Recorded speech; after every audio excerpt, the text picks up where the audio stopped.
Hi there. Before opening the workbook, please make sure to right-click the file, go to Properties, and check the Unblock box to ensure the automation runs smoothly. Once opened, you'll see a custom ribbon tab right at the top with a dedicated button to launch our data entry user form.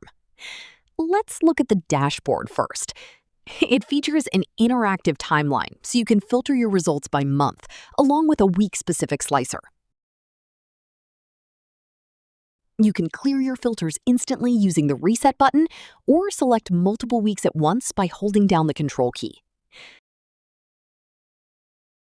Moving over to the database sheet, we are currently using dummy data for testing purposes, so don't worry if the charts look a little funny right now. Everything will calculate perfectly and make complete sense once your real numbers are plugged in. To add an entry, simply click the Form button. By default, I set it up to automatically populate with today's date, so you don't have to manually select it every single time, though you can easily change it if needed.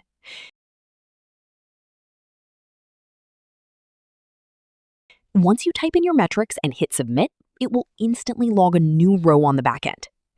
It also guards against mistakes. If you accidentally select a date that already has data logged, the form will alert you to prevent duplicates. Which got me thinking, maybe we can add a dedicated Edit button for existing rows in our next upgrade phase? Please take a look and let me know if this works for you, or if there is anything you'd like to adjust.